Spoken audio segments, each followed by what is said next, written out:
Hi, everybody. I'm Frank Stanisci of Candid Frank Live, where you'll find us airing our views here on the Spanglish World Network on Zingo TV, channel 250. Please remember to download the Zingo TV app at the respective app stores for iOS and Android devices. While you download, make sure you rate and leave a comment. Both apps are absolutely free. Zingo TV is available on Google Chromecast, Amazon Fire TV sticks, Roku sticks, and also on all smart TVs 2016 forward. Another way of saying that would be and older. Now on Candid Frank Live, the brains of the operation, Aaron William Freeland. Man, if I'm the brains of the operation, we're really in trouble. That's okay. I'm not the brains of the operation either. So this this ship is floating on its own, let me tell you. Well, hey, listen. So we knew that Jason Spezza was nearing retirement. We knew. I never talked to you about this, but I always knew that as soon as he retired, he'd be working for the Maple Leafs. That was a gimme. That really was a gimme. That was on the golf course, a 1-inch putt. There he is. He retires, and now he's in the Leaf front office.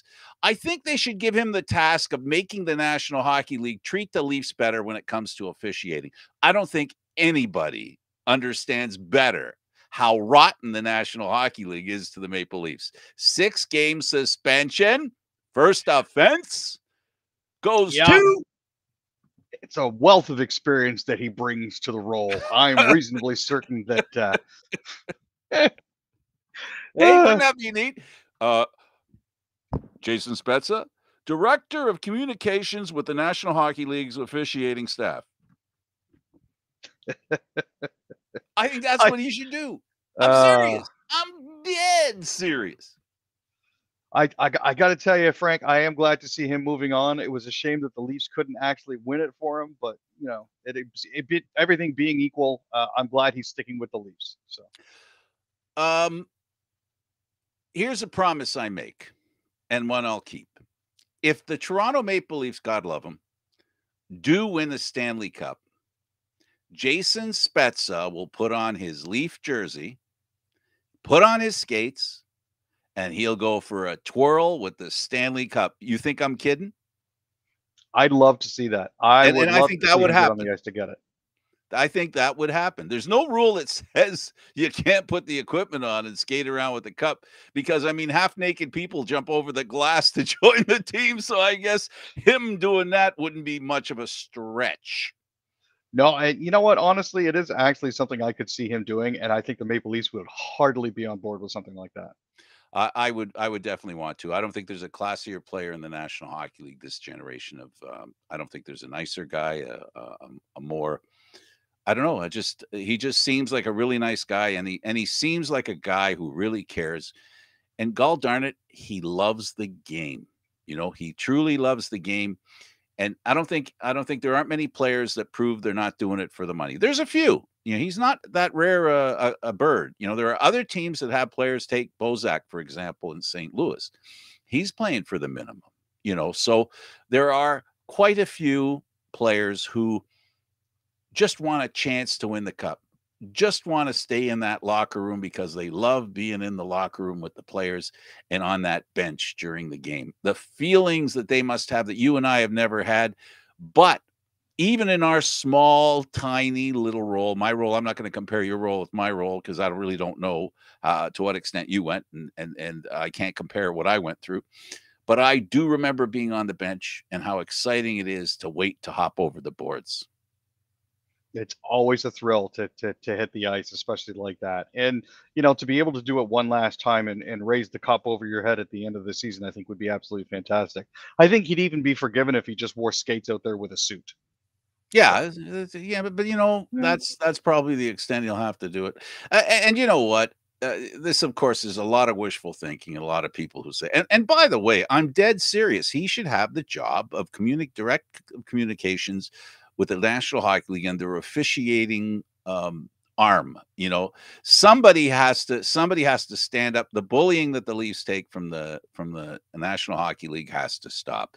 And I'm just hoping that he does. And for folks who think, oh, you're just a Leaf lover, I got an Argo thing on here. I'm not a Leaf lover. See, I got an Argo thing on. Uh, don't get it confused. See, Frank is a fan of Toronto in general, not Specifically, yes, I love Toronto. exception of the Argonauts. I love Toronto. I love Mississauga. I love Pickering. I love Oshawa. I love BC. Oh, wait a second. I love Canada. Canada is my favorite place. Anybody who knows me knows I pull for each National Hockey League team. So needless to say, there's only one team right now that I want to see win a Stanley Cup, and that's the team playing Colorado with a Toronto kid named Connor McDavid. Yeah, that is definitely something a lot of people were anticipating heading into the second round. And you know what? Honestly, that is a marquee matchup that has sadly been missing. Two best Canadian players are going to decide who gets to go to the Stanley Cup final. And you know what? It's something that I really can't wait for. I will be staying up late and burning the candle at both ends to watch that series. The other kid in Colorado hasn't made as much noise as Connor McDavid has made. That might be because Connor was doing it in Canada, I think. Not many people in the United States really care about hockey. It's 10 times as much population, but probably half the interest of Canada when it comes to hockey. I'm not saying there's no hockey hotbeds in the United States, but hockey's a second thought for them. It ain't a primary decision for them. Trust me, if in Boston you had a choice between the New England Patriots and the Boston Bruins, I'd even suggest the Celtics right now draw more attention than the Bruins. And of course they should, because they moved on. All right, let's stick with hockey. Who do you think has the edge? Edmonton has to win one in Colorado. They need to retrieve home ice advantage. No, that goes without saying. If the Oilers can't win one on the road, then they are well and truly blued and tattooed. There is no way that they're going to win this series unless they win one on the road, and it's going to have to be early in the series. They have to. Playoff series don't begin until you lose one at home, and Edmonton has to do that to Colorado. And right off the hop would be fantastic. The sooner I the would better. like to see that. The sooner the better. But you know what? Even if they lose the first two in Colorado, as long as they come back with the win in Edmonton, they still got 2 kicks at winning in Colorado. And, Edmonton, for whatever it's worth, is a team that is really in a great place emotionally, because they're playing with house money here, Aaron. They're not supposed to be here, right? I mean, is that not fair? I mean, this season, before they made the Kane trade, they weren't able. Then they got Kane. So now they're Kane and Abel. Oh, not the biblical jokes. Come on, Frank. What? It's an unholy mess when you make jokes like that. Thank you very much. It was teed up for me. I saw it coming from a mile away. Come on. You don't like my slick jokes about the Oilers? Oh, wow. We're really drilling deep on this one, aren't we, Frank? Absolutely. A little virgin oil doesn't hurt anybody. So I think Edmonton has I know that Colorado is the favorite, justifiably so. They've had the incredible season. But what we've learned in hockey playoffs, the NHL in particular, is that if you're the Florida Panthers and you were the best team in the league, that doesn't get you in. That alone doesn't get you there. You got to actually perform in the playoffs. So, there's nothing stopping Edmonton from making it to the Stanley Cup final. There's nothing stopping Edmonton from winning a game in Colorado. And that's all they need to do to start. And, their goaltender has had some bad games in the playoffs, but he has recovered splendidly. Smith has done a marvelous job. Colorado's goaltending, as far as I'm concerned, isn't like any of the great goaltenders in the Eastern Division. No, and let's be fair. Looking at their goalies they've got there, it's unlike anything else in the league. They've been able to pull out big games when they've absolutely needed them to, and there's other times where you questioned whether or not they should actually be in the league. They haven't blown as hot and cold as Mike Smith has, or anybody else that the Oilers have tried to put in net. But it's a good thing to see, and it's something that whoever comes out of this Western Conference final, it's going to be a brand new look for the East because you've only seen them a maximum of 2 or 3 times during the season. So, Well, the New York Strangers have been a team that have not made it to the playoffs in recent memory. They look like they could win. They have the steam right now on their, they have the wind in the back of their sails after winning that game rather handily at home. And now they find themselves going to Carolina, where the Hurricane or Kane not, we don't know which. We'll find out. Yeah, it's another Kane and Abel joke. The Canes. it all depends on which way the winds are blowing. But honestly, Carolina was 54-20-8 overall this season, and 13-8-1 against Metropolitan Division opponents. So they're due. They're over 500. So they're due. Yeah. Yeah, this is another really good series. Sorry, Carolina is a team that plays, performs, executes, and has a coach that has his team ready to play in the playoffs. And it doesn't matter. We've learned it doesn't matter who's in goal. No, at this point here, the Canes have Jordan Martinook out with a lower body injury. Freddie Anderson is still out with a lower body injury, and Jake Gardner is out with a hip and back injury. So, on that front, they're suffering. On the flip side, the Rangers have Barclay Gaudreau out with a lower body injury, as well as Sammy Blais, who's out for the season. He's not expected to return these playoffs. Yeah. So both teams are suffering, but at the same time, while the goalie that got them to the playoffs, Freddie Anderson, hasn't been able to play for them, the Hurricanes haven't been doing badly behind the goaltending that they've got, and I think that can potentially make the difference. You got to make the right addition by attrition, right? Because that's what what happens in the playoffs. The Toronto Blue Jays, they've been playing a little, making their fans a little blue, but all of a sudden, a 4-game sweep of the team that was leading the wild card division. I'll call it the wild card division, the teams that were in for the wild card. Gurriel scores 5 RBI.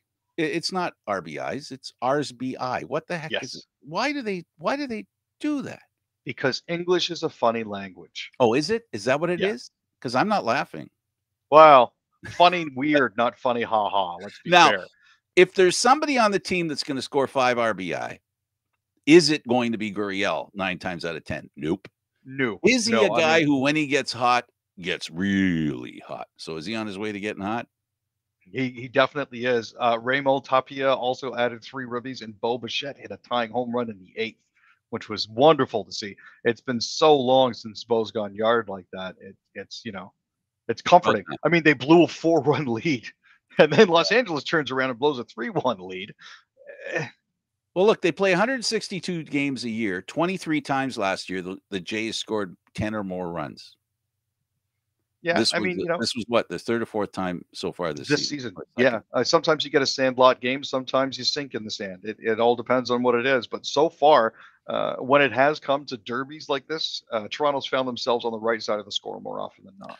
And again, a Toronto homer that I am, they had a really tough start to the season. I mean, they played more games in less days than anyone else. And early in the season, when your pitchers are trying to work things out, to play that many games that quickly, that was a tough road for them.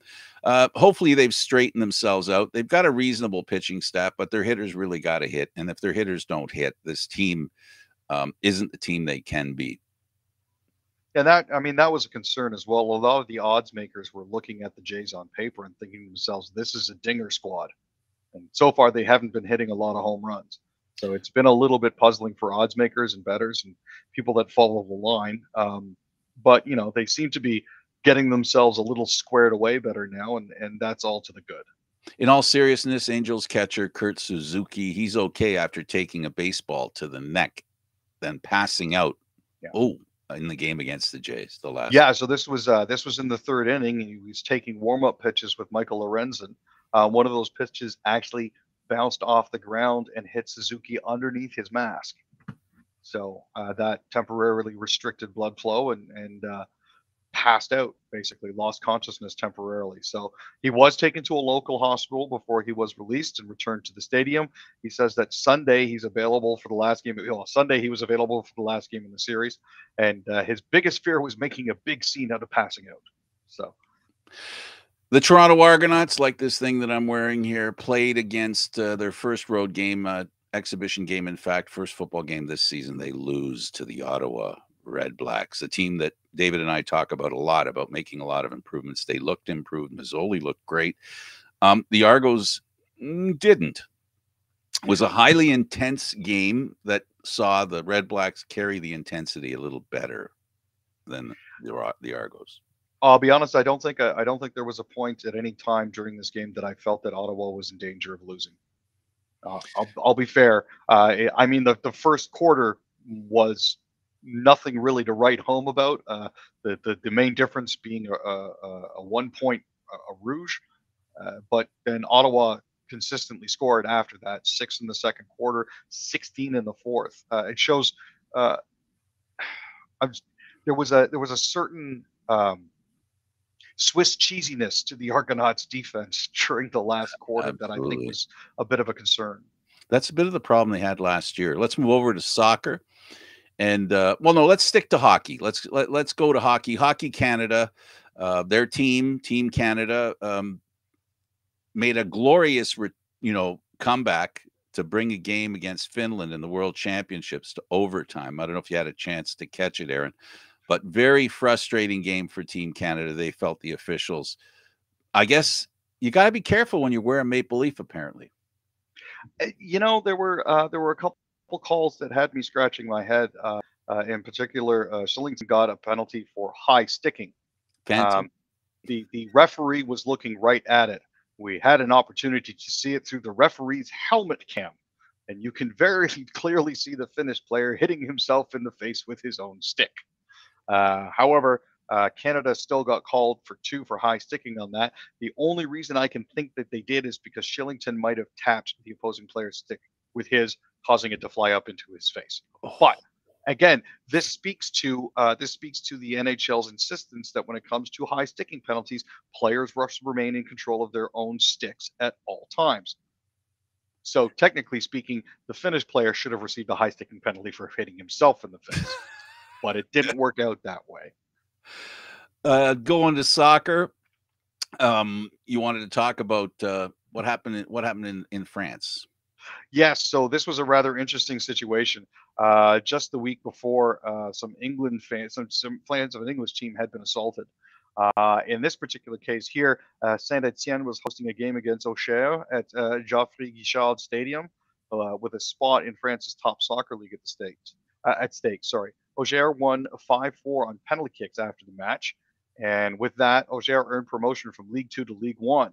That loss dropped Saint Etienne to France's second-tier league for the first time since 2004. As soon as that was done, fans armed with flares and fireworks invaded the pitch and started firing and throwing them at players. Lovely. Yeah, it was a rather interesting situation. The fans obviously were not happy about it.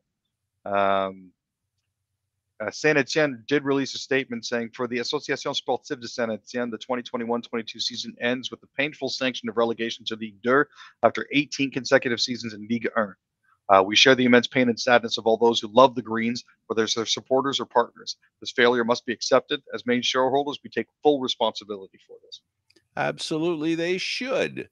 TFC, when they win, they beat the drum, but it seems the best they can do is beat themselves. They seem to be having some issues lately, in particular, finding the back of the net. I now understand, I appreciate the beautiful game for all that it is, but as a hockey fan, I can't understand how they can't score on a net that's so big. And this, if this is going to be an issue for Toronto FC, now I can only imagine what it's going to be like later in the season.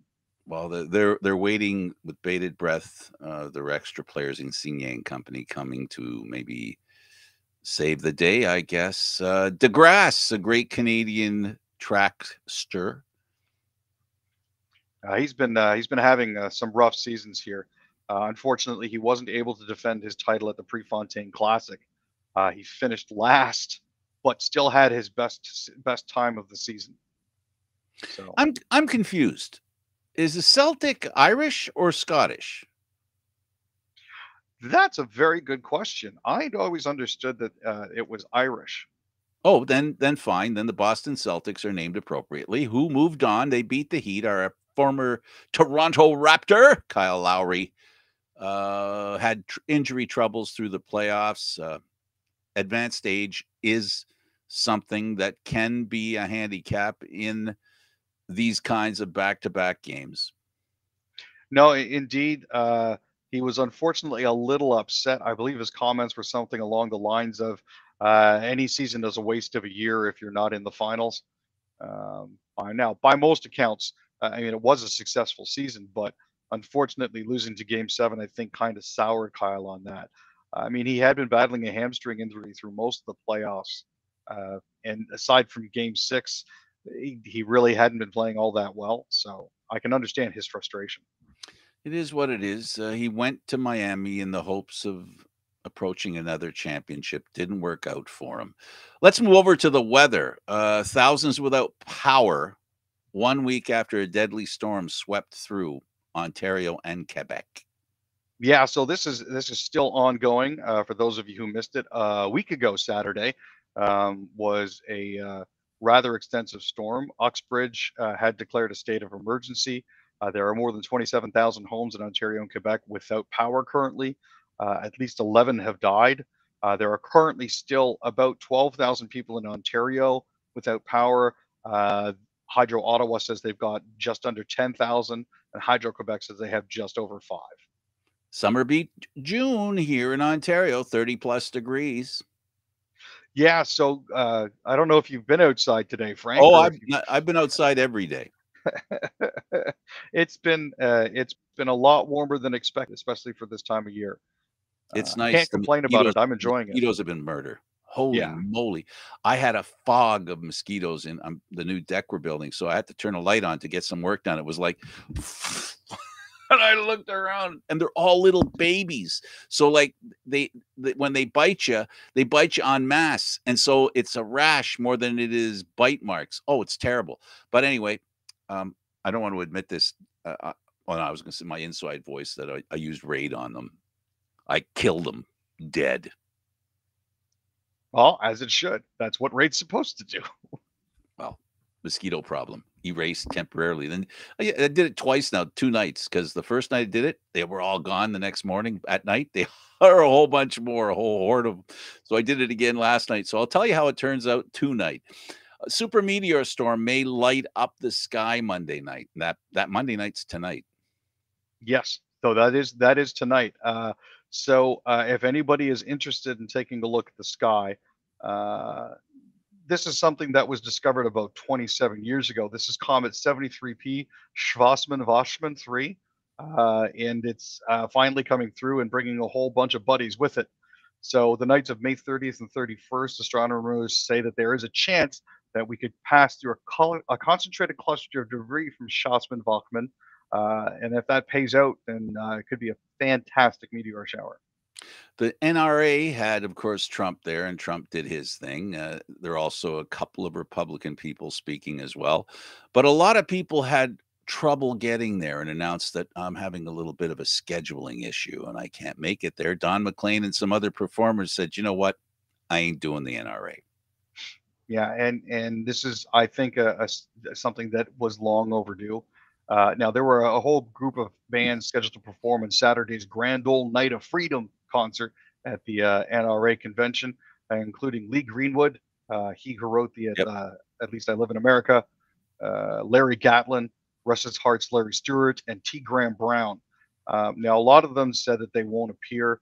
The only person that's actually still scheduled to appear is singer Jacob Bryant. So as it stands, it looks like it's just going to be him. But a lot of people can't cotton to the way that the NRA is reacting to this whole situation in Texas, and are saying until things change, we're going to stay away from it.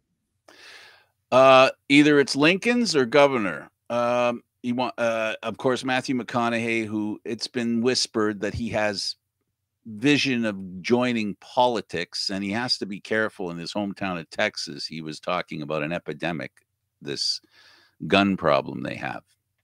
Yeah, and now coincidentally, Uvalde, Texas, is also Matthew McConaughey's hometown. He spent the first 12 years of his life there, which is about 80 miles west of San Antonio.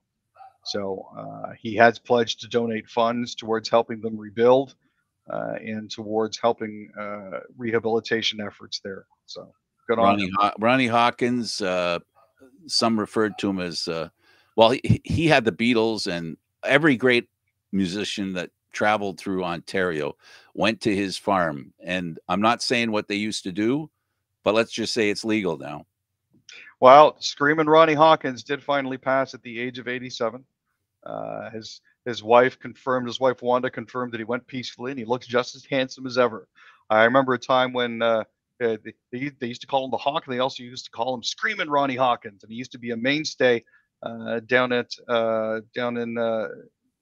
by City Hall for New Year's Eve parties. So, absolutely, Aaron. Thanks for this, buddy. Hey, appreciate it, Frank. For Aaron William Freeland, I'm Candid Frank Stanisci. Thanks for watching Candid Frank live, airing Mondays, Wednesdays, and Fridays at 6 p.m. This show can also be heard on the Spanglish World Radio Network. For Candid Frank Live, other news, entertainment, and sports programming we offer, please check out SpanglishWorld.ca. Spanglish World. Watch it, hear it, read it, download it, and live it. Thanks for watching, everybody. Ciao for now.